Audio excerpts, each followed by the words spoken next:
Hi, I'm Cathy Thomas, and joining me today is Mikey Segerstrom, chef de cuisine at Little Sister at Bluegold in Huntington Beach. He's going to show us how to master Shaky-Shaky beef. So, Shaky-Shaky beef, chef? That's correct. Why Shaky-Shaky? The Shaky-Shaky is called such because it's meant to sit in the pan, not moved, and you just shake it once or twice, and that's it. It's all about that crust, isn't it? It's everything. All right, let's get started. All right. First part of this dish is going to be the rice. We call it tomato fried rice, essentially, because the sauce has a lot of tomato component to it. It's a little bit of oyster sauce, a little bit of ketchup, and ginger garlic shallot, because we're going to put that in just about everything. I've got it on high. All right, that's where we want it. What I like to do for the rice, as little oil as I can, so I'm actually going to pour oil into it till it heats up. And then at that point, I'm just going to pour the oil off. And what's your favorite oil for sauteing? I love peanut. Yeah. Peanut's the best based on flavor, and it has that really high smoke point. So what I have here is some rice. And this is cooked. You can use this, you can use day-old rice. We're just going to fry it back up. It's nice to use it when it's warm. If you made a fresh pot, because it's a little fluffier, it's a little easier to work with. And is that jasmine rice? This is just jasmine rice, yes. Okay, this So we're looking pretty getting good. hot over here. It's getting hot. We're gonna pour this oil off. Let's just go ahead with our ginger garlic shallot. Starting to smell good in here, chef. Yes, it does. We don't want to caramelize this too much. We're gonna sweat it out just a little bit. We'll go just enough rice for one person or one order. And if you didn't have the jasmine rice, could you use basmati? You could. It's going to come out slightly different. But then again, the other issue is jasmine rices have multiple brands too. We have such great, big, wonderful Asian markets in Orange County. Love it. We're going to do just about, say, half a tablespoon of that right there. That's the panda sauce. That is our ketchup, supreme soy and oyster sauce. Yeah. And we'll do a little bit of fresh scallion as well. Now it goes pretty quick from here. The trick with this is you don't want to add too much of that panda ketchup in there. Just enough to flavor the rice, but you can see how it still stays loose. It's not wet. We're going to bowl this out. And we're going to move to the next part. Now, for presentation purposes and whatnot, if you pack it into a bowl like so, it'll actually turn out onto a plate a little bit easier than if you just loosely put it on. And now we're going to get our beef. So we've got a little bit of oil, we're gonna add just a little bit more. And I'm gonna make this sauce real fast here. So for this, we're just gonna use garlic and we're gonna shave it the same way. Now you can use ground garlic too. And home cooks can make this sauce again. Absolutely, this will hold for at least a week. What we have here is a little bit of oyster sauce, palm sugar. And you liquefied that palm sugar. I did, just boil it out like a simple syrup.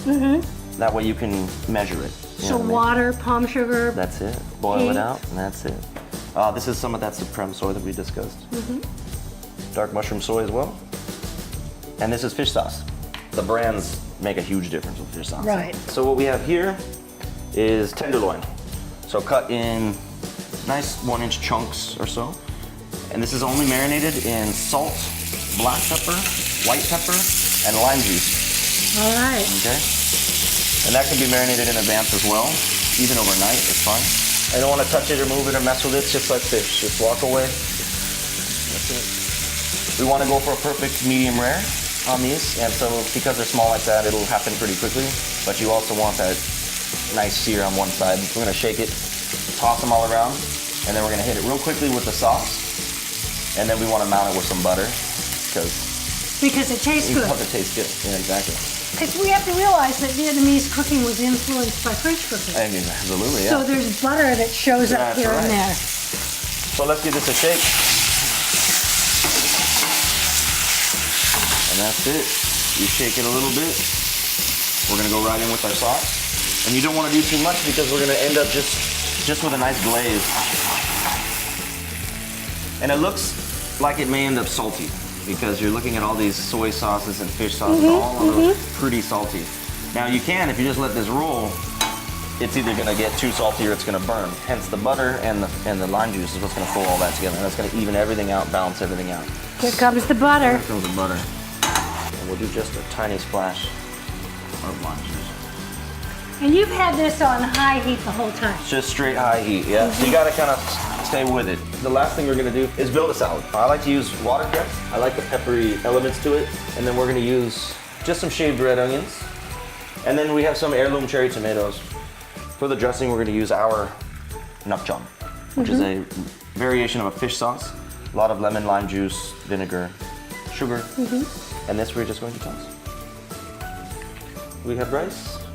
We have our watercress salad here. And the shaky-shaky? Shaky beef. Nicely glazed. Lastly, I have a little bit of butter-fried shallot and garlic. We're just gonna add that to the salad, again, for that crunch and texture. And then the most classic condiment we're gonna use here is basically a dipping sauce. Salt, black, white pepper, and lime juice again. And that's gonna also cut through some of that richness of all those soy sauces and everything else. Beautiful. And that's it. I am so hungry. Thank you, Chef. Thank you. I'm gonna make this a lot, I know. Let's do it. Here's a quick tip from Melissa's. Roast vegetables and quinoa taste great together. Cook the quinoa while the vegetables are roasting. Just simmer half a cup of quinoa in 3/4 cup water. About 15 minutes, covered. Meanwhile, you want to roast the vegetables. And we've got butternut squash that has been cut in large dice and Brussels sprouts that have been cut in half from top to bottom. They were tossed with a couple of tablespoons of nice extra virgin olive oil. Also a tablespoon of smoked Spanish paprika. All tossed together and put in a 425-degree oven for about 15 minutes. So what we're gonna do is just simply get a bowl and toss the veg with the quinoa. And I love the sweetness of the butternut squash here. Now that cooked quinoa, and we're just gonna toss that together and we're gonna make a very herbal and delicious vinaigrette. A couple of tablespoons of tahini, which is a delicious paste made out of sesame seeds. About 2.5 to 3 tablespoons of cider vinegar, a couple of tablespoons of extra virgin olive oil, and a couple of tablespoons of water. Now the green herbs go in. About 1/2 cup of parsley and a good handful of fresh chives. And now I'm gonna let the machine do the work.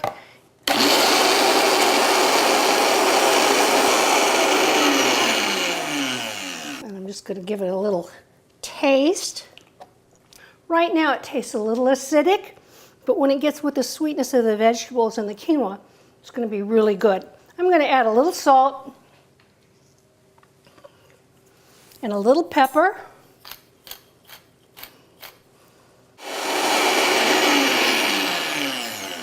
We want a couple of tablespoons of this nice herbaceous mixture. We're gonna give this a toss. This is a mixture of baby spinach and baby kale, and give that a good toss. And this makes a really nice luncheon dish, and it makes a nice side dish at dinner too. So it's a great way to quickly use up roasted vegetables and make them taste delicious. The produce aisles are filled with so many delicious choices. Try something new, have an adventure,